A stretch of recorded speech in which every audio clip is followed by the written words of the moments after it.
What's up, guys? Welcome back to my channel. So I'm here today to talk about The Housewives of Potomac, Season 7, Episode 10, Cleaning Up the Mess. So be sure to like, comment, subscribe, and let's jump right on into it. So everyone's back in Maryland now. Robyn and Gizelle, they're recording an episode of Reasonably Shady. Speaking of which, I was just having a meeting with my homie, and he's something I actually listens to, that podcast every now and then.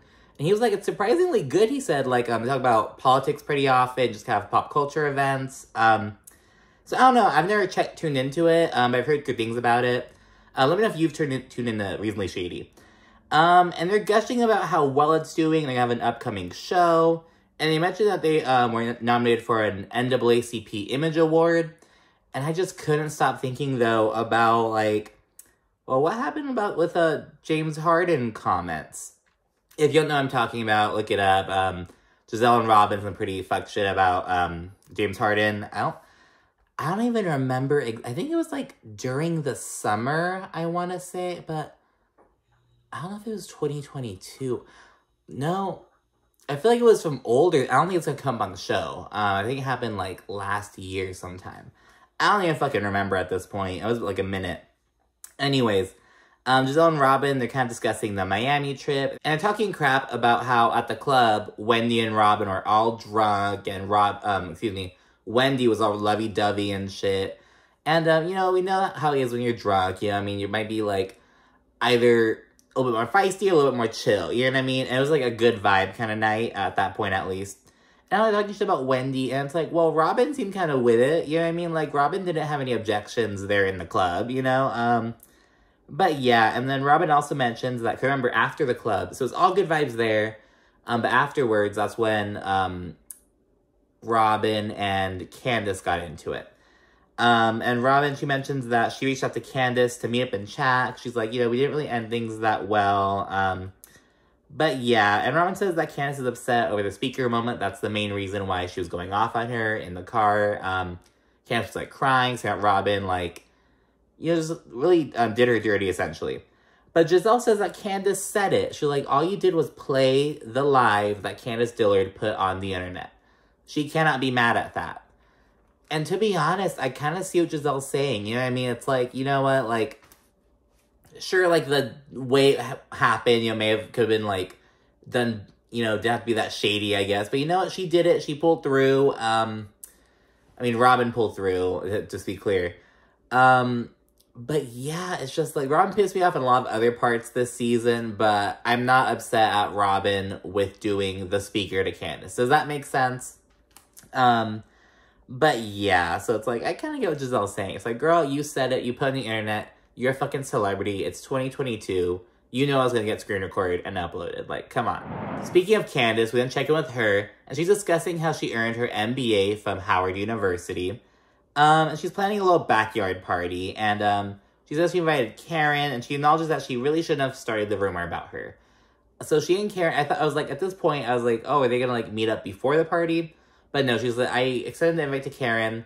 I want to talk about what happened in Miami, but she's just gonna wait till the party, happens. And remember, in Miami, Candiace denied Ashley's claim. She was like, oh, I didn't say that about you, Karen, like, I didn't say any of that.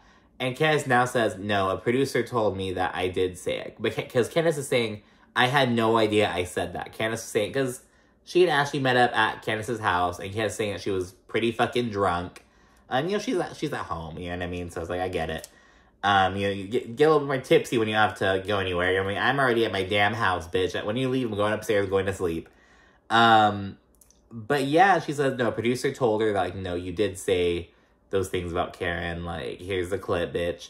Ashley still kind of spun it in a different way, but those words did come out of Candiace's mouth, essentially.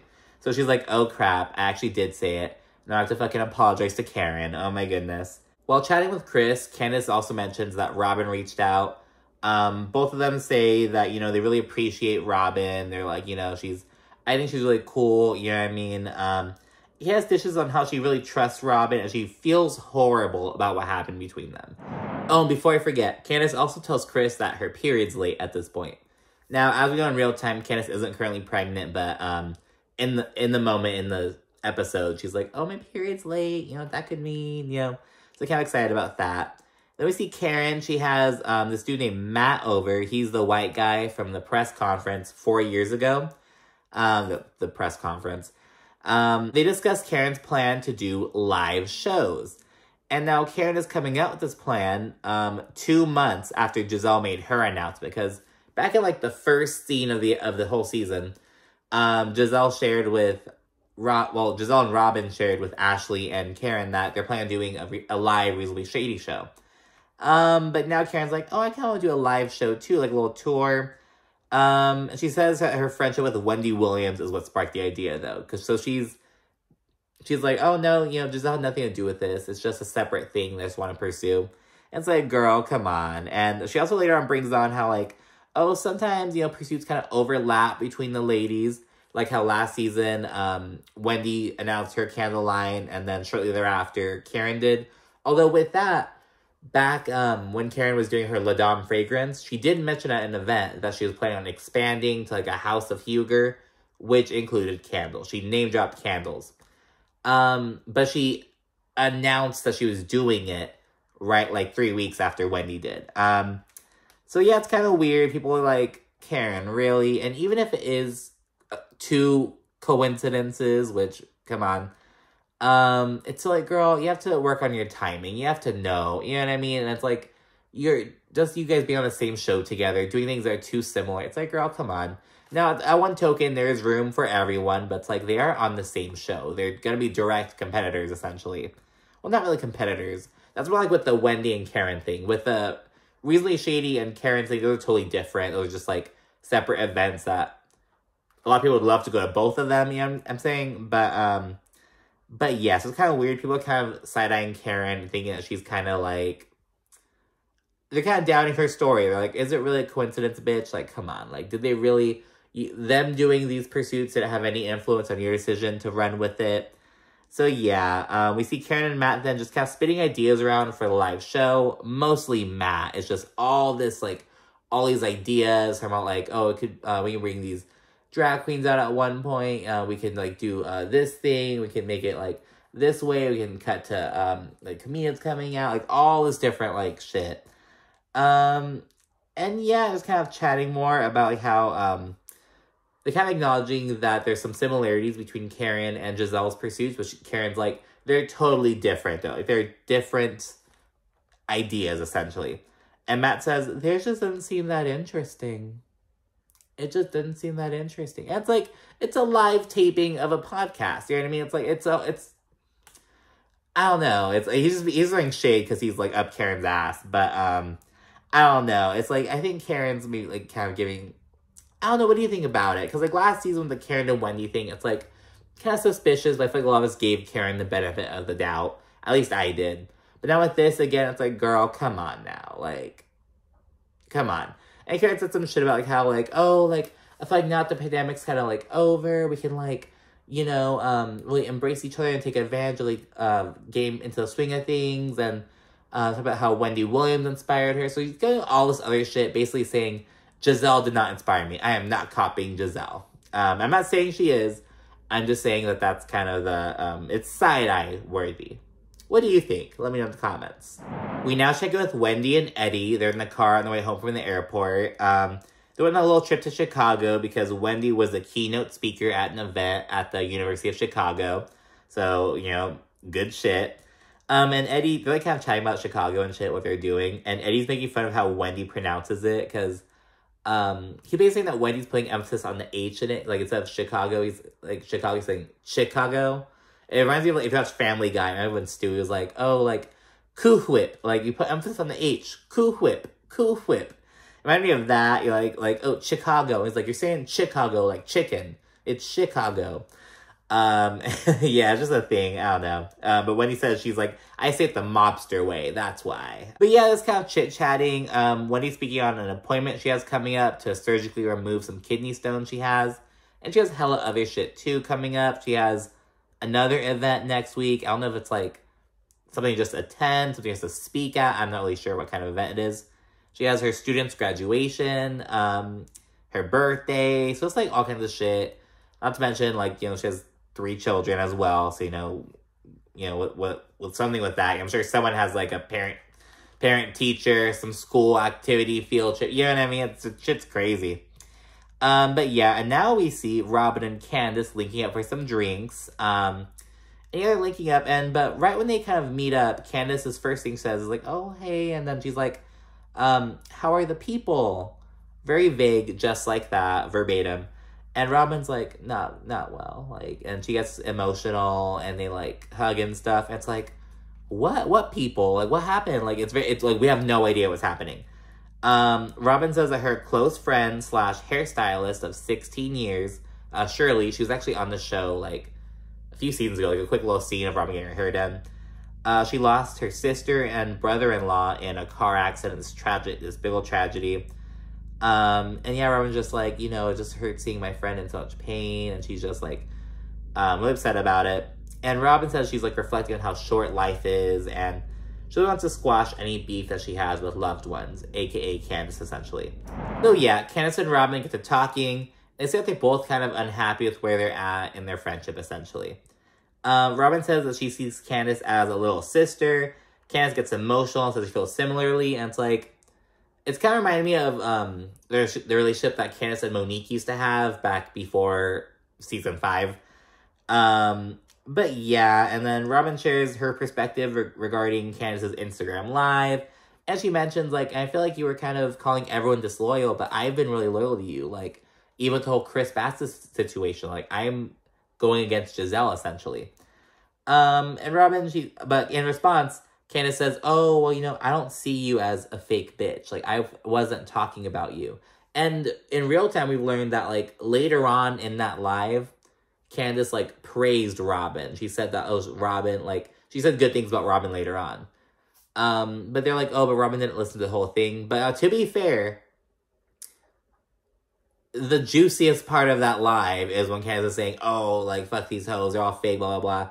Of course, that is going to be what circulates the widest. You know what I mean? Like, her saying positive things about one cast member isn't going to get the same traction as her, like, talking shit about, you know what I mean? So it's like, I kind of get why Robyn thought it was about her. You know what I mean? Because everyone's now is like, she didn't listen to the whole live. She didn't listen to the whole fucking live. And it's like, I get people saying, like, she should have done her due diligence. But it's like, she also saw, you know what I mean?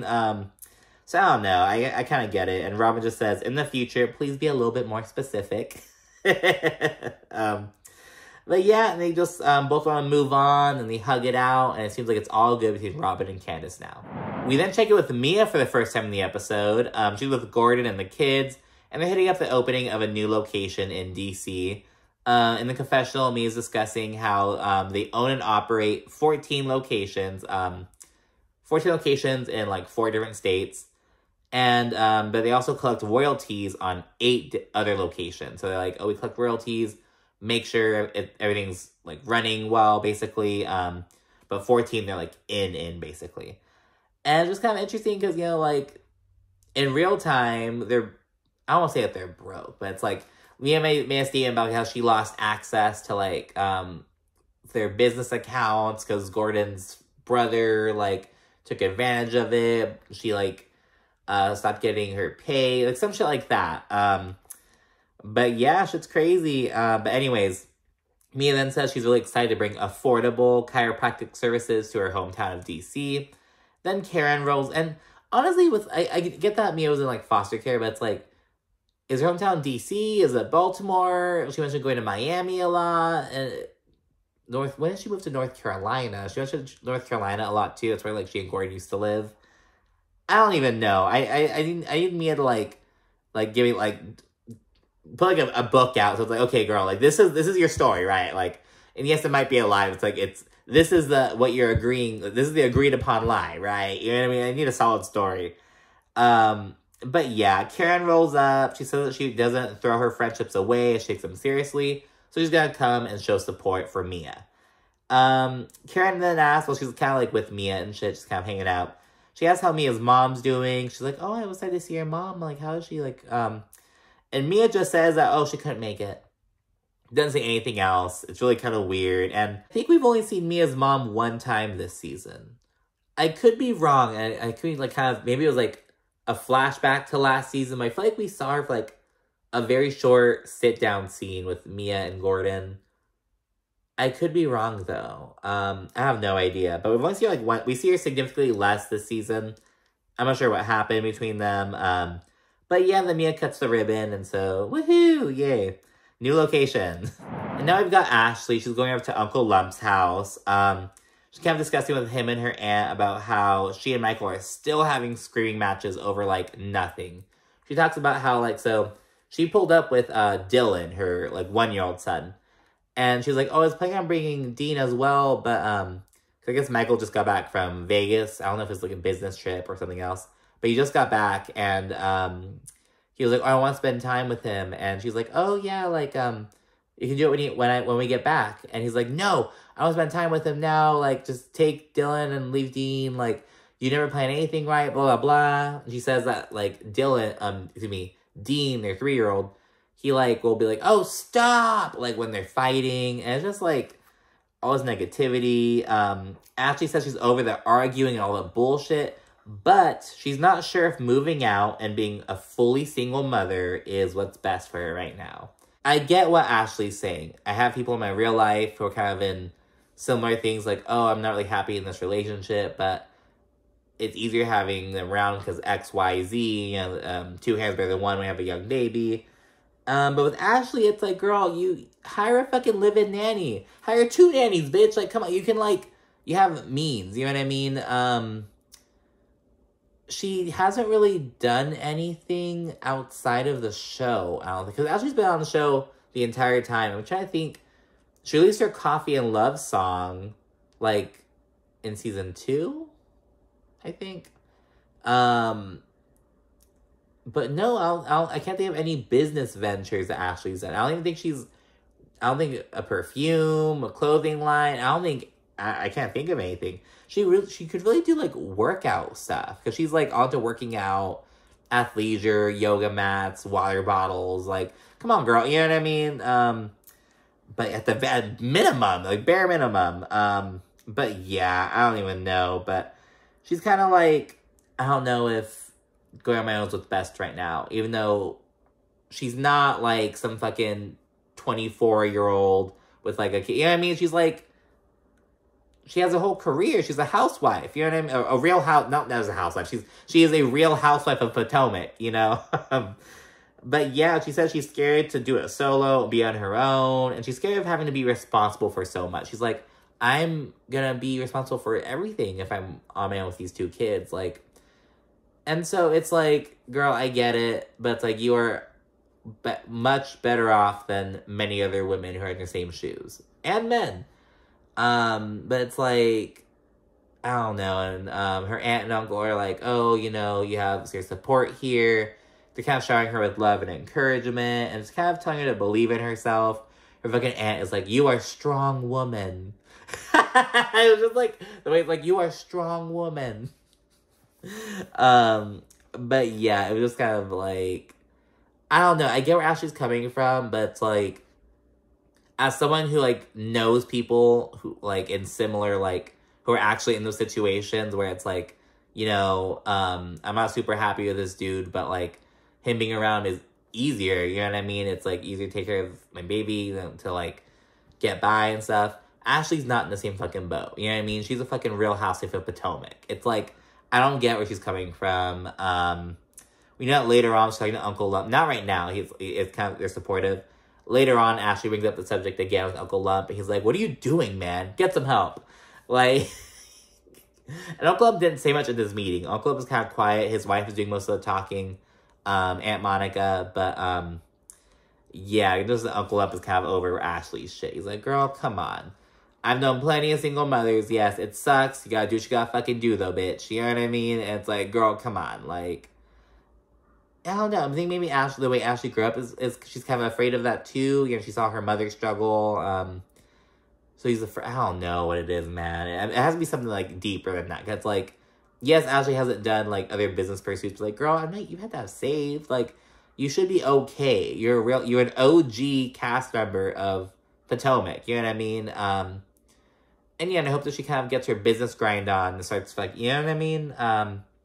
out until she starts taking advantage of her platform, essentially. We then see Candiace. She's picking up her mom, Dorothy, from the airport. In her confessional, she kind of acknowledges some of their past issues, but she just kind of learned how to let her mom's comments just, like, roll off her back and just kind of, like, tune her out. She's like, it is much easier said than done. Believe me, I get it. But yeah, and she says that she hasn't gotten her period, and she and Dorothy are all excited.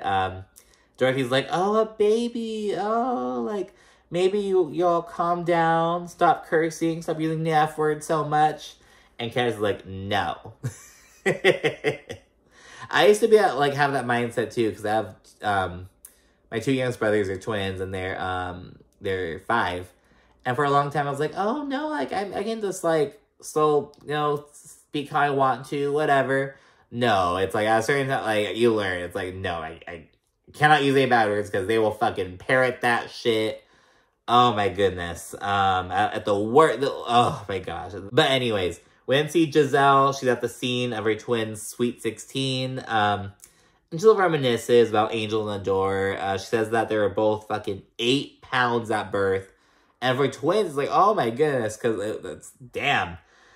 She's like, yeah, there's some big-ass babies. But, yeah, Pastor Jamal Bryant, Pastor Holy Whore, shout out to Monique. He arrives. They both give speeches. Jamal says, oh, thank you for not having to have us bail you out, and you've caused us 0 problems. And it's like, oh, I wish I could say the same about you. You know what I mean? Jamal Bryant, with his reputation, bro, come on. So it's like, oh, thank you for not having to have us bail you out. Oh, thank you for not, you know, for being an example of what I want and what to find in a man. Like, thank you for fucking setting a good example. Like, come on, dude. Gizelle says she's really proud of her daughters. She's feeling how confident and kind and strong they are, and how she really admires them. It's really sweet. Even the biggest Gizelle haters admit that, like, they love her family scenes, especially when the twins read her down. But it was a nice little scene. Finally, it's the day of Candiace's little graduation party, and she's super hype. And she's kind of getting ready, and she and Dorothy are in the backyard, and Dorothy sees a snake, and she's like, oh my gosh, it's a snake. She's like, oh, like, Candiace, I thought you said Gizelle wasn't coming. She's right here. She came anyways. Everyone loved that. Then Candiace answers a question that was on my mind, and she says that Dorothy and Chris are all good now. Chris wants, because last season, Dorothy said some fucked up shit about Chris and everything, but Chris wants peace, and Dorothy apologized the best way she knows how. And Candiace is like, and that has to be enough. So we see that Candiace isn't super pleased with her mother, but she's like, look, she is who she is. She's not changing. You just gotta deal with it. You know what I mean? It was realistic. I'll give it that. People begin pulling up. Karen and Ray, Robyn, Charisse, and Wendy and Eddie, they all roll up. Basically everyone except Mia, her representative, Gizelle, and Ashley. Wendy walks in, she's like, okay, 2 degrees, okay. So it's hyping her up. And in her confessional, Candiace reveals she took a pregnancy test, and it revealed that she was not pregnant. She was kind of disappointed, but she says that, you know, like, we can just move forward with our original plan with the egg retrieval process and just keep doing our thing. But yeah, but she was really excited, though, so, I hope she gets that, I hope she gets what she wants, in regards to that. And while eating, Karen asks Robyn about wedding plans. Robyn, she's like, oh my gosh, like, she kind of feels the pressure. Because Ashley asked her about the wedding plans too, and fucking, where were they at? In Miami. I was like, where the fuck were they? Robyn says they're still working on it, and they're kind of thinking of having a little private ceremony, though, with just her, Juan, and the kid, just the 4 of them. Karen's kind of talking shit in the confessional, like, okay, girl, after all this fucking time, yeah, sure, have a private fucking ceremony, whatever. And Wendy then rocks up, and Karen kind of goes elsewhere, just because she's like, oh, I'm gonna go find Ray. Wendy then acknowledges that she and Robyn, they had a good drunk conversation back in Miami, which is the last time they saw each other. And she also says she just wants to kind of check in, and she says she misses Robyn and their friendship. However, in response, Robyn says she's kind of, like, unsure of where they're at and how to proceed, because she says that, like, she basically reiterates her feelings she said back at the dance event. She said she feels like Wendy has to basically try to always, like, win a debate. And she can't just, like, converse with her. She has to, like, always, like, win. Always has to win a debate. And it's like, well, girl, like, you guys are, like, on a Real Housewives arguing. That is winning a debate, you know what I mean? But I guess she means that she just feels as though she and Wendy can't just talk as friends. They can't talk through things as friends. It's always, like, bam, bam, bam. So, but I'm just kind of like, how is that any different than, like, with other people on the show? You know what I mean? I don't know if they're, like, intimidated by Wendy, feel that, like, I don't know what it is, you know what I mean? I don't know what Wendy does differently than any other bitch on the show, like, to be honest with you. And yeah, it's kind of weird. Wendy says that she had liquid courage back when she and Robyn initially got into it at the dance event. But she didn't want to have, like, a negative impact on their relationship. And it's like, well, you can't blame all this tension on that one instance. Remember, it happened, like, episode 2, or I think it was episode 3, actually, like, the beginning of episode 3. Or episode 2. Episode 2 or 3, you get the fucking point. But yeah, things got really heated between Robyn and Wendy, and it was in regards to, like, who was saying what about the speculation about Mia having cancer. Just some old shit at this point, to be honest. But they just really got into it. But it's like, you can't put everything on that, though, because Robyn and Gizelle are both upset over shit from last season still. So, yeah, I don't really get it, but Wendy apologizes, though. And a lot of people are like, girl, why the fuck did you apologize? But Wendy did. She apologized and said she wants to make it right. And she's like, is there anything you want to say? And Robyn's like what? She's like, apologize. And Robyn's like, but I did. And she's like, but apologize again. So Robyn reluctantly apologizes. She's like, but I already apologized. But yeah, Robyn says in the confessional, though, she's glad that Wendy took ownership of her role in the issue. And she prefers this one-on-one Wendy rather than, like, the group. I want to win a debate in front of all these other people like Wendy. You know what I'm saying? Right after that, Candiace approaches Karen to chat about what happened in Miami. Candiace says that she was being messy and drunk, and she was also with a demon, a.k.a. Ashley. But she did not recall saying what she said at the time. So she's like, that was why I was denying it. And yeah, Candiace apologized that she shouldn't have said anything, and Karen's glad that Candiace owned her shit and everything, and she's still cool with her and everything. But Karen's like, I've got my eye on her, though. So, I get it, rightfully so. But yeah, there's still proceed with their friendship. Meanwhile, Chris and Ray are kind of chatting off to the side, and every time I see Ray, I am, like, mesmerized by his dumpy. It's like, oh my, he has, like, the fattest ass in Potomac. Like, like, I get, like, back in episode 1, when Katie was there, she, like, grabbed Ray's ass. Was like, I was like, I get it, girl. I was like, oh my goodness. But yeah, Ray's got that fucking dump truck. And he says he's glad that Chris apologized for the misunderstanding with Gizelle. And Chris is like, apologize for what? Like, and Ray's like, oh, for the misunderstanding. And for, like, she misunderstood your intentions. And Chris is like, there were no intentions, though. And Ray's like, I know that. But so Ray's kind of like, oh, just apologize. But Chris is like, no, fuck that shit. He says he did nothing wrong, so he's not going to give the courtesy apology. And honestly, I get that, because I've seen people, like, if people give, like, a courtesy apology, like, oh, I'm sorry, you know? People be like, oh, well, if you didn't do anything wrong, why'd you apologize? You wouldn't have apologized if you didn't do anything wrong. It's just, like, I hate that bullshit, to be honest. Especially when it's, like, a courtesy kind of thing. Yeah, I mean, it's like, girl, like, yeah, I don't know. So I get what he's saying. He's kind of protecting himself. And yeah, we see Candiace giving a speech to everyone in the kitchen. And Chris is like, there's way too many fucking people in here. And he, like, walks out.